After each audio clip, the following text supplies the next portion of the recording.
오늘 저는 승리하는 사역자라는 제목으로 말씀을 나누려고 하는데요. 작년에 제가 학교에서 점심시간에 직원 자매들과 같이 이렇게 좀 한 번씩 탁구를 쳤습니다. 점심시간이나 저녁시간에.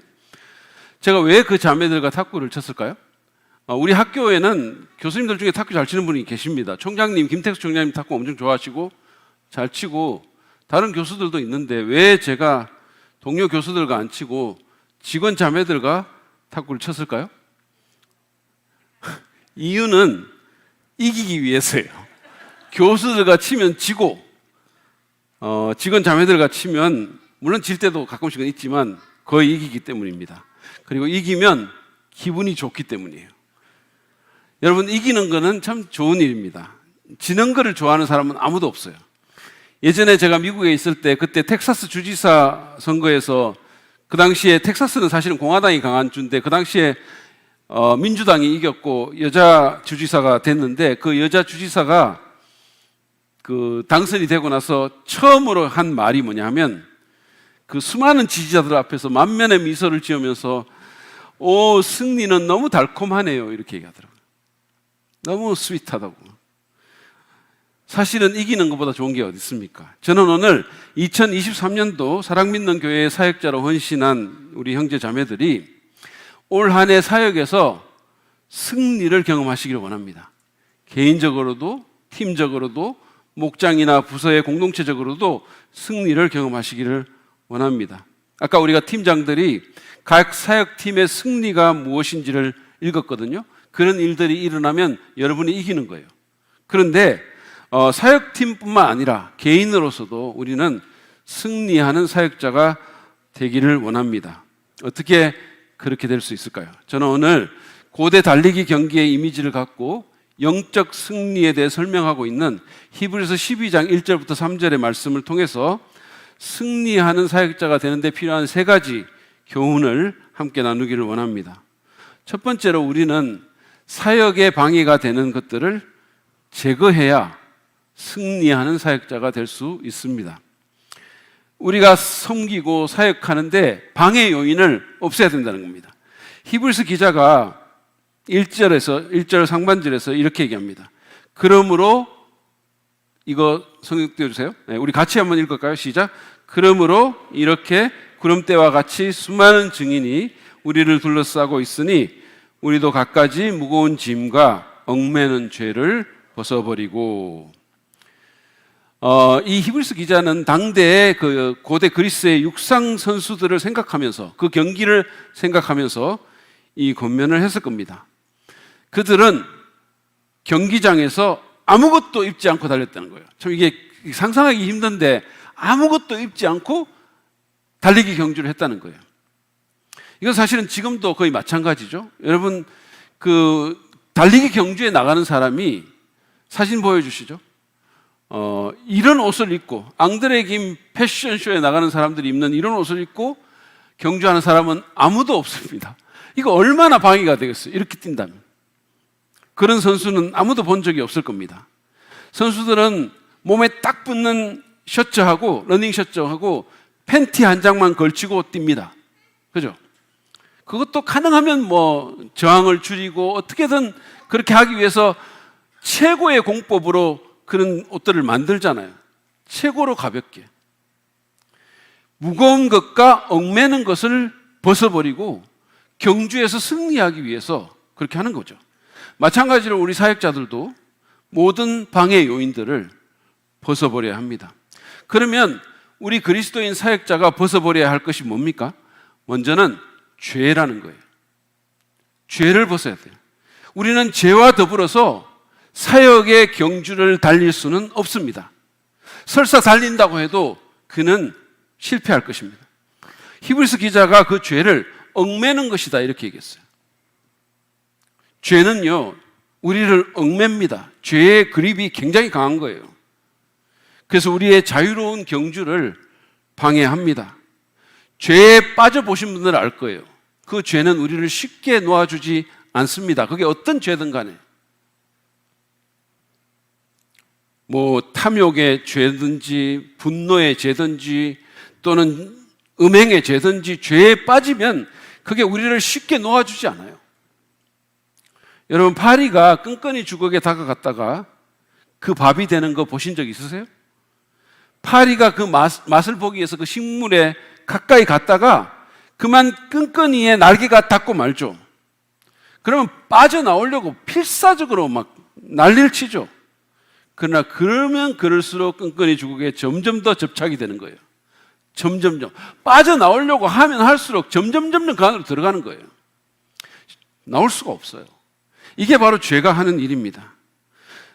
여러분, 처음에 죄 짓는 사람이 자기가 그렇게 될 거라고 생각하고 죄 짓는 사람 별로 없어요.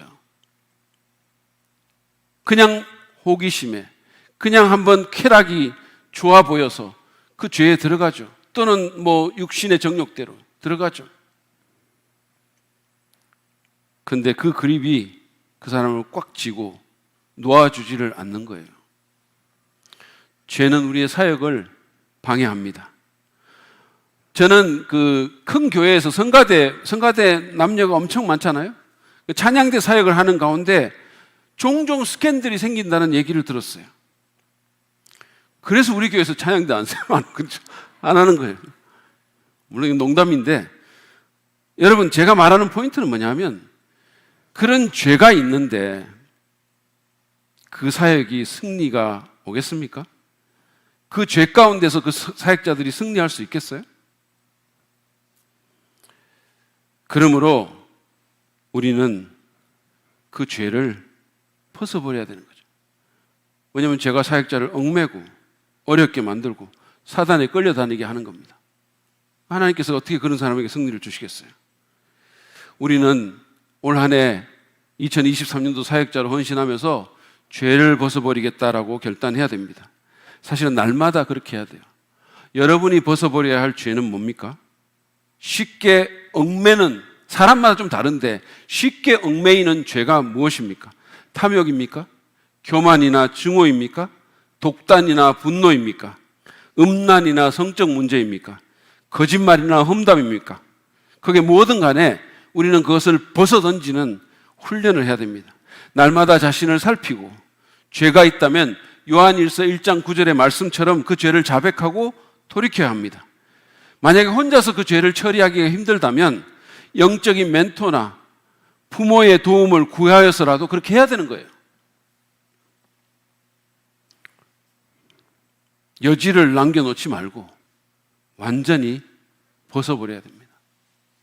여러분, 사람이 이렇게 병에 걸리면 힘을 못 쓰잖아요. 혼자서 그거 해결 못 하잖아요. 그러면 우리가 어떡합니까? 의사한테 가고 도움을 요청하죠. 그리고 어떡합니까? 우리 신도들에게도 같이 알려서 기도를 요청하죠. 죄도 마찬가지예요. 영적인 병입니다. 혼자서 해결하려고 하지 말고 얘기하세요. 신뢰할 만한 사람과 도움을 구하시고 같이 기도하고 같이 힘을 합쳐서 이 죄를 벗어버려야 돼요. 그래야 우리가 개인적으로도 승리할 수 있습니다. 그리고 또 기독교 사역자가 죄와 함께 벗어버려야 할 것이 있는데 그것은 갖가지 무거운 짐입니다. 죄와 무거운 짐을 벗으라 그랬어요. 이거는 죄는 아닌데 이 갖가지 무거운 짐이라는 것은 믿음의 경주를 방해하는 것들이에요. 이것은 그 자체로는 나쁜 것이 아닐 수 있어요. 오히려 좋은 것일 수도 있습니다. 그렇지만 그것이 영적으로 우리를 끌어내리는 거죠. 여러분, 혹시 SNS 페인이라고 들어보셨어요? 페이스북 페인? 밤낮 그것만 잡고 사는 사람도 있어요. 밤낮. 저는 어떤 부부가 같은 집에 있으면서도 둘이 얼굴 보고 얘기하면 되는데 서로 페이스북으로 얘기를 해요. 밤낮 페이스북만 잡고 있는 거예요. 제가 전에 설교에서 얘기했던 브라이언 존슨이라는 사람 여러분 기억나세요? 자기 몸을 18살 상태로 돌리기 위해서 1년에 25억 쓴다는 사람. 그 사람처럼 너무 몸을 가꾸는 데 집착하는 것, 이것도 무거운 짐의 한 예가 될 수 있어요. 너무 많은 시간과 돈과 에너지를 다이어트나 몸매 관리에 쓰는 겁니다. 또는 건강에다 쏟아붓는 거예요. 어떤 사람은 성공이나 성취에 대한 과도한 욕망 때문에 다른 거는 생각할 여유가 없어요. 계속 그런 것만 생각하는 거예요. 성공하는 거, 성취하는 거 좋은데 온통 거기에 모든 것이 가 있어요. 그러면 여러분, 어떤 사람은 무슨 넷플릭스, 어떤 사람은 유튜브, 어떤 사람은 여행이나 좋은 곳 돌아다니는데 너무 빠져 있는 거예요. 여행이 나쁜 거 아닙니다. 넷플릭스로 좋은 거 보는 거 나쁜 거 아니에요. 너무 빠져 있는 거예요. 너무 많은 시간과 에너지를 거기다 쓰는 거예요. 계속 교회에서 사업 생각하고. 그러면 옛날 개콘에서 나온 말처럼 소는 누가 키웁니까? 소는 누가 키웁니까? 사역은 언제 하고 사람들은 언제 돌보고 주님은 언제 섬깁니까? 주님 섬길 시간이 없는 거예요. 좀 섬기려고 하면 너무 피곤하고 돈 없고 너무 빠듯하고. 그래서 여러분, 우리는 좋은 것이라도 절제할 수 있어야 됩니다. 좋은 것이라도 때로는 가감하게 끊어낼 수 있어야 돼요. 주님을 위해서 가감하게. 제가 이제 SNS를 전혀 안 하는 한 사역자한테 아니 왜 그런 거 안 하냐고 제가 물은 적이 있거든요. 왜냐면 또 사역적으로 SNS가 필요할 때도 있잖아요. 근데 너무 안 하더라고. 아예 그냥 그때는 페이스북 계정 아니 카카오톡 계정도 없더라고. 그래서 왜 이거 안 하냐고 이러니까 자기가 그걸 하게 되면 거기 너무 빠질 가능성이 많기 때문에 아예 안 한다는 거예요. 아예. 여러분, 사역과 신앙에 방해가 되지 않기 위해서 좋은 것이라도 절제하는 결단을 하시기를 축복합니다. 그래서 여러분, 하나님께 더 많이 쓰임받고 영원에 남는 그런 인생을 사시기를 바랍니다. 여러분, 이기기 원하시죠? 그러면 갖가지 무거운 짐과 얽매는 죄를 벗어버리는 훈련을 하십시오. 날마다 그것을 훈련해서 습관이 되게 하시기 바랍니다. 그래야 승리하는 사역자가 될 수 있습니다. 두 번째는 인내해야 한다는 겁니다. 참을 수 있어야 된다는 거예요. 방해되는 것들을 벗어버리라고 권면한 히브리서 기자가 또 하나의 승리의 비결을 제시하는데 1절 하반절입니다. 보여주세요. 같이 읽겠습니다. 시작. 우리 앞에 놓인 다름질을 참으면서 달려갑시다. 참으라 그랬어요. 여러분, 경주에는 인내가 필요합니다. 특별히 장거리 경주의 경우는 더욱 그러하죠. 사역은 단거리가 아니라 장거리 경주입니다. 우리는 최소한 1년 동안은 주어진 사역을 감당해야 되죠. 그리고 우리가 정상적인 그리스도인이라면 계속해서 사역해야 돼요. 계속해서. 그래서 무엇보다도 인내가 요구됩니다. 여러분, 참는다는 게 뭐예요? 힘든 일이 있으니까 참는 거예요. 모든 게 다 잘 되고 그러면 무슨 왜 참습니까? 물론 본문에서 보는 것처럼 우리가 달려갈 구체적인 길들은 서로 다를 수 있어요. 히브리서 기자가 뭐라고 표현했냐면 우리 앞에 놓인 다름질 이렇게 표현했거든요. 그러니까 사람마다 자기 앞에 놓인 다름질, 경주가 다 다른 거예요. 그 길을 주님께서 우리 앞에 놓아두셨습니다. 어떤 사람은 교역자로서 달려야 되고, 어떤 사람은 목자로서 달려야 되고, 어떤 사람은 교사로서, 어떤 사람은 전도자로서, 어떤 사람은 중보기도 사역자로서 각각 달려야 되는 거예요. 각자의 길은 다 다릅니다. 그런데 모든 경주에서 동일하게 공통적인 게 있는데 그게 뭐냐면 어렵다는 것이고 어려움이 온다는 것이고, 그리고 모든 경주자에게 그게 무슨 경주든 간에 다 공통적으로 요구되는 게 있는데 그것은 인내해야 된다는 거예요. 왜냐하면 사역의 다름질은 쉬운 일이 결코 아니기 때문입니다. 불행하게도 요즘에 우리에게 가장 부족한 것이 인내입니다. 우리는 잘 못 참아요. 예전에는 우리 민족을 묘사할 때 은근과 끈기 이렇게 묘사를 했거든요. 우리가 우리나라 사람들이 옛날 조상들은 잘 참았나 봐요. 그러니까 은근과 끈기라는 말로 묘사를 한 거죠. 그런데 지금 우리나라는 은근과 끈기는 완전히 없어진 것 같아요.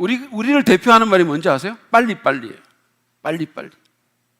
한국 사람이 많이 가는 외국에 호텔 같은 데서 종업원들이 다 안다 그러잖아요. 이 말, 빨리빨리라는 말 다 안다 그러잖아요. 제가 이탈리아 바티칸에 갔을 때, 로마에 갔을 때 그 관광 가이드가 어디에 딱 서면, 차가 서면 내리자마자 달려라 이렇게 얘기했어요. 왜냐하면 그 바티칸 줄이 너무 길기 때문에 빨리 달려야 된다는 거예요. 그래서 내리자마자 막 미친 듯이 달렸어요. 그 버스에 한 수십 명이 막 후루루 달려간 거예요. 근데 제가 이렇게 가만히 보니까 관광객 중에 그렇게 달리는 사람들은 한국 사람밖에 없는 거예요. 우리가 그렇게 빨리빨리에 너무 이렇게 익숙해져 있어요.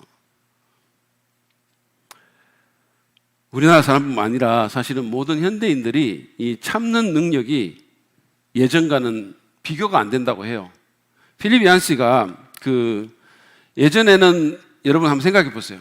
예전에는 냉난방 그런 시설도 없었죠. 자동차도 없었죠. 의학도 발달하지 않았죠. 환경도 너무 나빴잖아요. 루브르 무슨 뭐 박물관도 그렇지만 하여튼 외국에 가면 우리가 막 궁전 같은 데 들어가잖아요. 그러면 그 궁전이 지금 보면 너무 멋있게 보이지. 근데 사실 그 더울 때 한번 살아보세요. 왕도 냉방기 없이 살았고 난방기 없이 살았어요. 그런데 그런 나쁜 환경 가운데서 수많은 사람들이 질병으로 고생하기도 하고 더위와 추위 그대로 다 받고 그런 시절에는 오히려 고통에 대한 책이 별로 없었대요. 사람들이 고통에 대해서 글을 안 썼다는 거예요. 그런데 모든 것이 편리해지고 좋아진 지금 고통에 대한 책들이 쏟아져 나온다는 거예요. 왜? 사람들이 못 참으니까. 참을 수가 없어요. 분명히 우리에게 참는 능력이 예전보다 줄어든 것이 사실로 여겨집니다. 여러분, 사역은 쉽지 않아요. 예전에 제가 김진홍 목사님이라는 분한테 들은 얘기인데 그분은 빈민사역, 노숙자 사역 이런 거 했잖아요. 그래서 그 교회를 세웠으니까 그 교회 가운데 주먹 쓰거나 예전에 이런 좀 거친 사람들이 많았다고 해요. 한가닥 했던 사람들. 근데 그런 사람들이 예수 믿고 교회 집사가 되고 이렇게 하니까, 그래서 사역을 하니까 한 번은 사역 회의하는 중에 한 집사님이 자기 뜻대로 안 되니까 성질을 엄청나게 내면서 그냥 자리를 박차고 일어나더라는 거예요. 그러면서 거친 경상도 말로 때리 차뿌라 언놈 월급 받고 사역하나 이랬다는 거예요. 그러면서 그냥 박차고 나갔다는 거예요. 여러분, 사역하다 보면 이런 일이 생깁니다. 그분 말처럼 사역한다고 월급 주는 거 아니죠? 보상은 반드시 있겠지만 그게 바로바로 옵니까?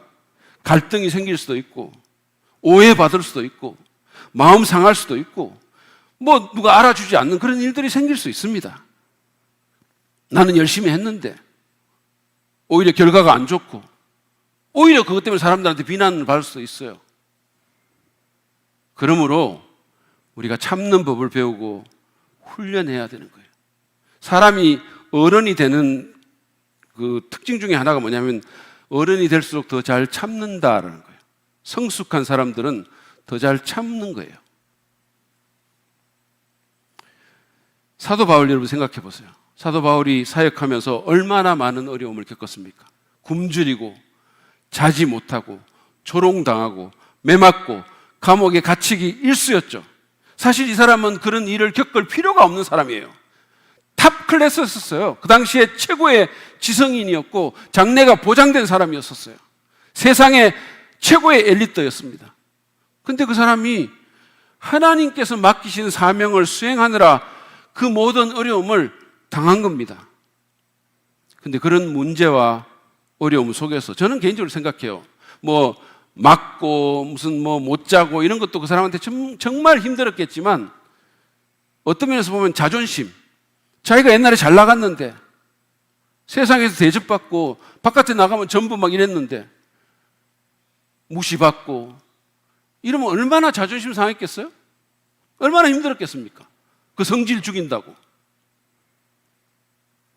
근데 그 모든 문제와 어려움 속에서 바울이 승리할 수 있던 비결은 바로 참음이었어요. 고린도후서 12장 12절 말씀을 보면 그는 나는 여러분 가운데서 일일이 참고 견디면서 사도가 된 표징을 행하였습니다. 이렇게 말했어요. 일일이 참고 견뎠다 그랬어요. 우리도 인내하며 사역합시다. 어려움이 있더라도, 누가 속을 좀 긁더라도, 열매가 바로 안 나타나더라도, 누가 안 알아주더라도, 자존심이 상하더라도, 성질이 나더라도 우리가 참아야 되는 거예요. 이를 악물고 인내하면서 우리 앞에 당한 경주를 경주해야 합니다. 성령의 도우심을 구하며 참아야 합니다. 그래야 하나님께 인정받고 교회를 세우는 이기는 사역자가 될 수 있습니다. 마지막으로 우리는 예수님께 집중해야 됩니다. 방해 요인을 벗어버리고 또 참으면서 믿음의 경주를 하자고 했던 히브리서 기자가 본문 2, 3절에서 사역자로서 개발해야 될 가장 중요한 덕목에 대해서 이렇게 말합니다. 한번 보시죠. 믿음의 창시자요 완성자이신 예수를 바라봅시다. 그는 자기 앞에 놓여 있는 기쁨을 내다보고서 부끄러움을 마음에 두지 않으시고 십자가를 참으셨습니다. 그리하여 그는 하나님의 보좌 오른쪽에 앉으셨습니다. 자기에 대한 죄인들의 이러한 반항을 참아내신 분을 생각하십시오. 그리하면 여러분은 낙심하여 지치는 일이 없을 것입니다. 여기 보면 두 번씩이나 예수님에게 집중하라고 얘기하고 있어요. 예수님 바라보고 예수님 생각하고.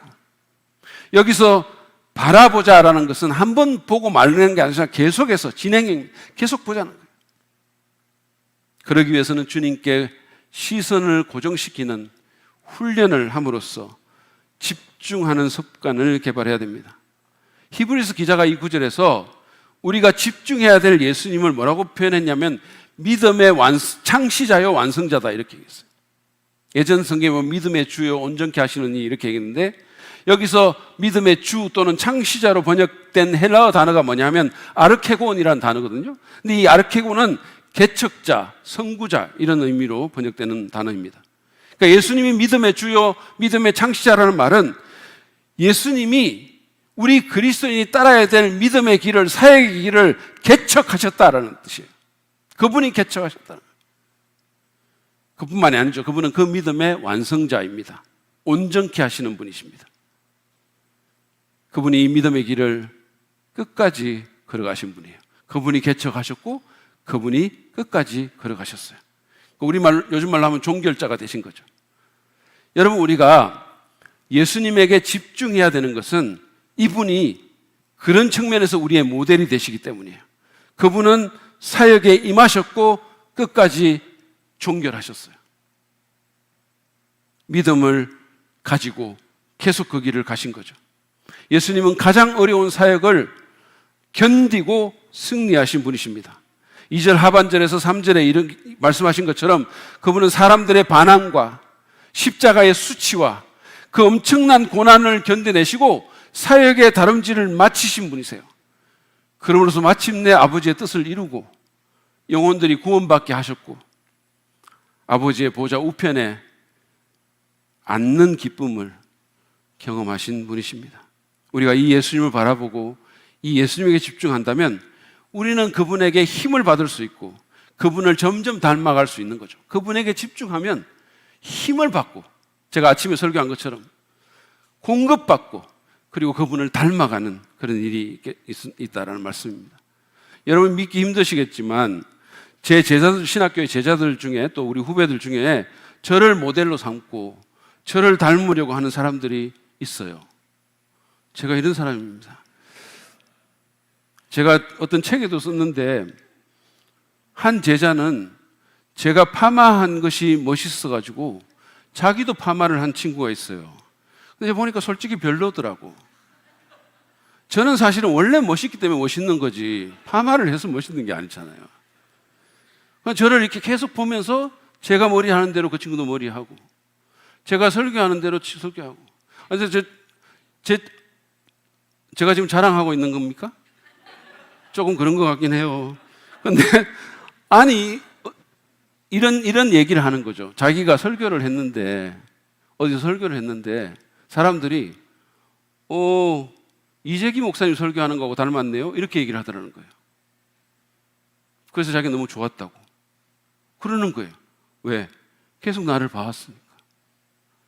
계속 자랑하는 것 같죠? 근데 여러분 제 포인트는 이거예요. 우리가 사역하는 것 가운데 다른 것 바라보지 말고 예수님께 집중하면 우리가 예수님 닮을 수 있다는 거예요.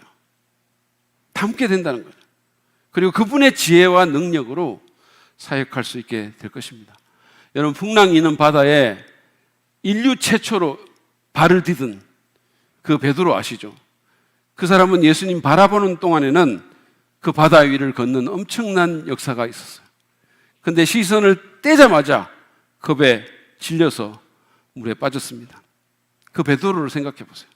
상황과 사람들의 평가와 이런 것에 시선을 고정하면 우리는 실족하고 승리할 수 없게 될 것입니다. 그러나 예수님 바라보고 계속해서 그분께 집중하면 이게 우리의 과제예요. 여러분, 원래 다른 거 바라보지 말고 계속 예수님께 집중하는 거예요. 주님 바라보고 주님은 이 상황에서 어떻게 했을까? 주님은 복음서에서 뭐라고 말씀하셨는가? 계속 주님께 시선을 고정한다면 우리는 낙심하거나 지치지 않고 사역의 승리를 경험할 수 있게 될 것입니다. 아름다운 열매를 맺을 수 있게 될 것입니다. 오늘 저는 올 한 해 승리하는 사역자가 되기 위해서 필요한 3가지 요소를 우리 모든 동역자들과 함께 나눴습니다. 그것은 하나님 나라의 사역에 방해되는 것들을 제거하고 어려운 상황과 사람에 대해서 인내하고 우리의 주님 대신, 우리의 개척자 대신 예수 그리스도에게 집중하는 습관을 형성하는 것이었습니다. 여러분, 올 한 해 그렇게 하겠다고 주님 앞에 결단하면서 이 시간 나가기를 바랍니다.